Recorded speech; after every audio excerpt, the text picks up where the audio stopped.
Maybe a trigger warning is due for this episode because I'm going to be diving into some existential anxieties.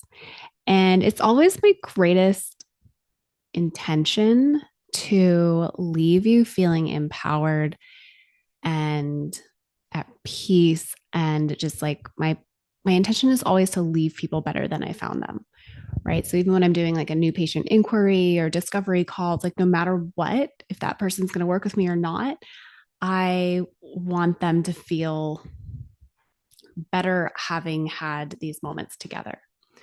So, as we discuss this today, I just want to give you full permission if you're feeling like, I can't be here for this conversation yet, then like, hey, come back around next time. Because I have my talking points, I have my notes, but I don't know exactly where it's going to take us. And what a metaphor for life, right? Like we can have our plan, and how often does the plan actually go that way? Or how often does life actually go to plan? I don't know where the statistics on that are, but I know it's not very often. So I invite you to hold the tension here with me.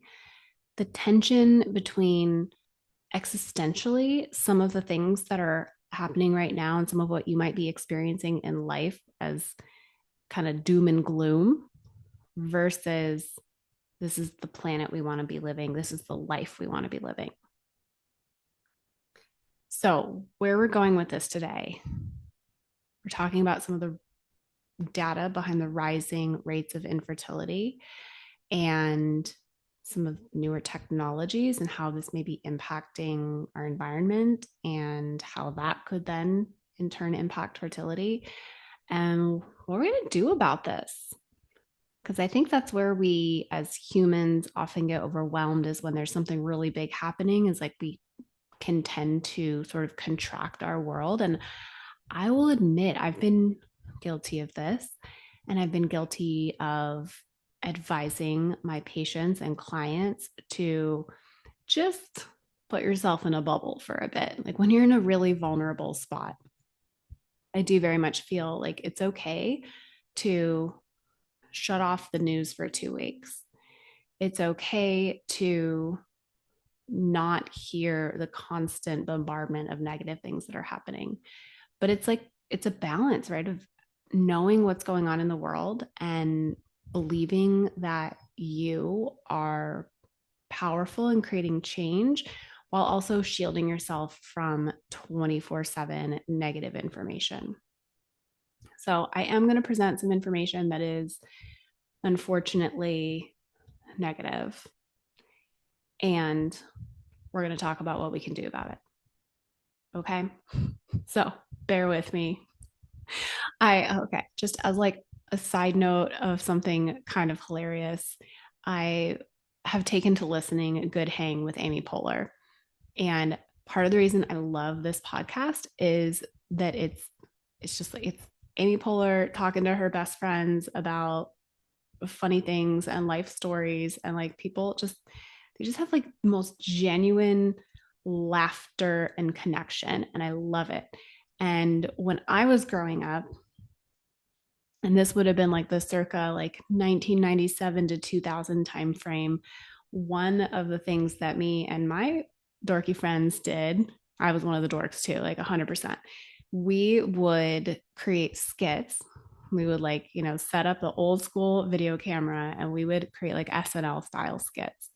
So like Rachel Dratch, Amy Poehler, Anna Gasteyer, these were like my heroes as an 11, 12-year old.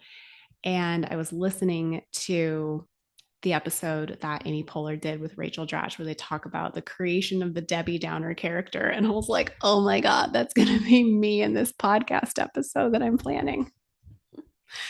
Well, so I don't know if my VA can like put in that trombone like womp womp every time I discuss something really depressing to just like lighten that information a little bit. But here we go. So, when I graduated from medical school almost 13 years ago now, the rates of infertility were about 1 in 8. So, 1 in 8 couples would experience infertility. And in 2023, the World Health Organization reported that it was now closer to 1 in 6 couples. And that's alarming, right? This is a trend that we certainly don't want to go in that direction. And when we look at the reasons why it's going in that direction, some of it may be positive, like women being able to take more control over their health and their bodies and their careers. But largely the people that I work with are people who want to get pregnant. And if some of these statistics are indicating that it is actually getting harder and harder for people to conceive, then I think we have to raise the alarm bells on this. And where we look at, why this may be occurring globally, the environment has to be something we consider. And as, one tiny little being on this huge planet of 8 billion people, sometimes it feels like, oh my gosh, like, what can I really do to impact the environment in a positive way? Because it doesn't feel like a lot sometimes. Like, I am someone who can very easily tip into the scale of hopelessness and really have to get the resource to pull myself out of it. There's so much to be said about finding community on this, remembering that we actually are not alone. But when we look at what's actually happening in the environment, let's talk specifically about that. So we need clean water, we need clean air, we need good sources of nutrient dense food. And unfortunately, our current administration has been rolling back protections. So while we can't put any blame there for what's happening now, there's certainly some really important things happening that could increase the rates of infertility if they are allowed to continue. Number one, for example, the EPA just approved a pesticide that can be used that is in the PFAS family. So these are the forever chemicals. And when they say forever chemical, they mean forever chemical. These are chemicals that our body do not have the detoxification tools to rid these chemicals from the body. We do not have the enzymes to do so. Now, our liver and our kidneys are always working 24/7 to support detoxification, but there are some chemicals that we can't really do much about. And that's why it's so important that we not have the exposure in the first place. So that's one major concern is, the products that are being used without our awareness, without our control. And if we get to a certain point where the planet is so polluted, then it's like, I don't know, my Debbie Downer brain is like, what's the point? Womp womp. Like, it's rough out there, guys. And yet not much has really changed in, let's say, like 20 years. So I'll link some resources on that just as something that you can read up on your own. And I highly encourage you with these sort of things, like, call your lawmakers. It takes about 2 minutes max to call and leave voicemail or talk to, their assistants, and just let your opinion be known. This is going to impact our air, our water, our soil, our food quality as a result. And we can't just ignore it. The other, like, really big thing that's happening right now that, like, I'm drawing a correlation to, but I couldn't actually find any research on, is AI, artificial intelligence. Now, on one hand, I'm like way out of my scope talking about something like artificial intelligence. Like, I am not a techie person. I've always had a lot of resistance to growing technologies. Like how I was like the last of my friends to upgrade to a smartphone, and it was purely because I was forced into it. My blessed little flip phone, my tiny little Samsung flip phone that I loved so much, that just texted and called perfectly. It's all I needed. One day fell into a cup of tea as I was sick. I was home. I probably had the flu. It was like maybe my third year of medical school, and I was trying to make one trip from the kitchen to my bed and like not have to make more than one stop. So I was trying to carry everything at one time, and I had my cup of tea in one hand and my water bottle like tucked under my elbow in the other. And I just was like, oh, I don't have a really good way to hold my phone. I like tucked it under my chin. So I'm trying to walk with my tea and my water and probably something else and my phone. And my phone just slipped right out of my chin and right in plop into the cup of tea. And I was forced to upgrade because they didn't even make that little phone anymore. It was so out of date. And so I was the last person I knew to upgrade to a smartphone. And so it should be no surprise that when AI emerged and we could start, using ChatGPT to write copy and, do some of the little tasks in our business that could be automated, I have also been like the last person to adopt these strategies. And so part of me wondered, like, is this just because I'm an old lady? Or is there because there's like some true ick factor behind this? I've really sat with this and tried to, feel my way through it versus like trying to logicize around it. I really feel like it's a true ick factor. So I started looking a lot more into, what are the pros and cons of AI? Like there's some things that I probably should just learn and accept and get over, but what could some of the downsides be? And over the last several months, I've learned a lot about AI and the data centers. And uh, I've listened to a few really good podcast episodes about, how if we don't make some serious changes in how AI is being used now, we've really got like 2 years before it's running totally out of control. And I don't think that all of this comes from my own existential anxiety or the fact that Terminator 2 was the first R rated movie I ever saw. There are other experts who are putting this out there as well. I say other experts. There are AI experts who are deeply concerned about this as well. I think one of the best people that I've listened to about this is Tristan Harris. He's an AI ethicist. And if you've ever watched the movie or the documentary Social Dilemma on Netflix, he was behind that documentary. And I thought that was really insightful. That was from a few years ago. He did a podcast episode with Stephen Bartlett from The Diary of a CEO recently. It's a long one. I will link it in the show notes. It took me like a whole day of like listening on and off to get through the whole thing, but it was so necessary. And I really feel strongly that like if you are a human being living on planet Earth, you need to learn about this, whether you are trying to have a baby or not. This is important.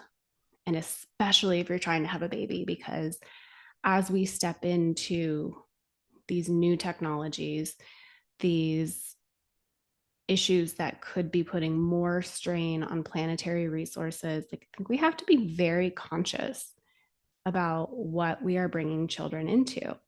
And, my work has morphed so much from when I started 12 and a half years ago.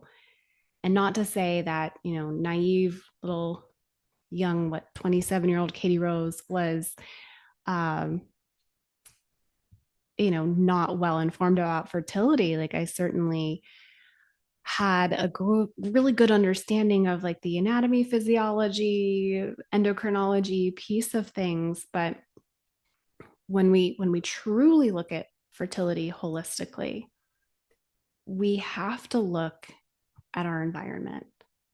We have to look at what is this planet that we are raising our children in. And I know, and I am sure you feel similarly, that I want my children to have clean air and clean water and have access to healthy food. Those things are pretty damn important. And in order for us to have hope for the next several generations, we need to do everything within our power to make sure that we have access to those for as long as humanly possible, for as long as planetarily possible. And it's, sort of this odd intersection, right, between like being the person who's raising the alarm bells while simultaneously not wanting to trigger existential anxiety and overwhelm and people just totally shutting down. And also having this deep trust that we're exactly where we're meant to be on the timeline we're meant to be on. And that these souls who are wanting to come in right now, who are meant to come here and help be part of what heals this planet, they know exactly what they're doing too. And that's why I initiated this episode by saying, hold the tension here with me. Like, here is what we are seeing. Here's the doom and gloom. And I really do believe that there's more to this story that is in our power, and that these souls who want to come in are like, they're really ready to. They're like jonesing to get to work. We've got to clean up some of our bullshit first. And that doesn't mean we have to solve all of the world's problems today. And it doesn't mean that you have to carry all of it on your shoulders. So, like, what does that mean? What are the steps that we can actually take? I wish I had an exact roadmap for this. And maybe this is why I have had kind of a pause in my programs over the last couple months, is because I've been sitting in this. Like, is there a roadmap, or are we just all grappling this together? And I truly think that that is part of this, is we are in this together. We were not meant to do this alone. We were not meant to human alone. We were not meant to tackle every hard thing that happens in life alone.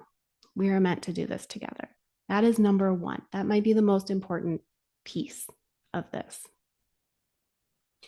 Because when we do outsource to technology, when we outsource to AI, we're really like, it's not a true connection, right? And maybe that's where my ick factor has been around this.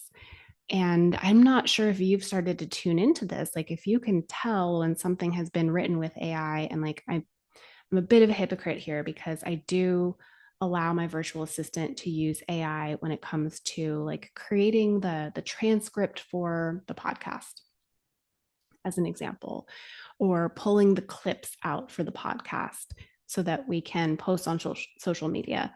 There are certain things that we have used in my business that my virtual assistant preferentially uses, because she has, several podcasts that she supports. And I have to deal with my own conflict around that. But as a day to day, how do we be mindful of our engagement with that? Like, I'm very resistant to asking Chat GPT for direction on anything in life. And I'm very wary of situations. I've had friends who tell me like, oh, they use Chat GPT to design their workouts or design their meal plan. And it's like, I'm all for tools that make our lives simpler and easier. And I'm also very wary of how that is disconnecting us from the very real human people who are experts and are trained in these modalities. Like, I would love for everyone to have access to actually see a nutritionist to create the meal plan. And I know that's not within everyone's access point at this time, but it's just looking at like, how can we be more mindful about that use? When there's an opportunity to connect to a real human being, I am always going to choose the real human being. I think maybe it's why I'm so obsessed with Trader Joe's instead of the grocery stores that have like the self checkout line. It's like, I want to connect with that human. And even though I'm an introvert and I recharge with totally alone time, I like real human connection. So, number one, we said, we're in this together. So we've got to find who we're going to do this together with. Number two, we practice some mindfulness around our use of AI. I mean, it's everywhere. There's really no going back, but there are absolutely times and places when there are other options. And there are some deep concerns. And I'm going to just put it out there to like, please listen to this episode of The Diary of a CEO with Tristan Harris so that you can start to form your own, education and opinions about AI. But that's kind of where I'm sitting with it today. Is I'm very resistant to utilize it in an expanded way. I know I've got colleagues who are using it a lot that I have concerns about that as well, because I worry about our, medical critical thinking skills. And there's, so many providers who are like teetering on the edge of burnout, who I think are using AI as a way to really save them, like really help save their mental capacity, but it's like also at what cost? It's like we're using it as a band-aid solution, as a quick fix for something there's like much deeper issues already with. And maybe that is part of this conundrum, right? Is realizing that there aren't quick fixes. And this is true for fertility. As we talked about in the last episode, with this kind of anxiety about like, oh gosh, end of year, there's going to be this turnover into the next year. And wouldn't it be lovely if we could just take a magic pill, wave a wand, and poof, be pregnant? These aren't quick fixes. These are things that are going to take time and are going to require some deep foundations and some really conscious effort into. It's not going to be easy, but we're in it together. So go out there, find a real human to connect with today. If you are working from home and you're like, oh, damn it, I'm not going to see a person today, send me an email. Like, reply to the email that we sent telling you that this podcast episode was ready, and just let me know how you're doing. Please know that even if I can't respond to every single email, I read every single one. As a real human who likes to connect with real humans, I check in with all of my emails, and I find email overwhelming, so I don't reply to everything. Womp womp.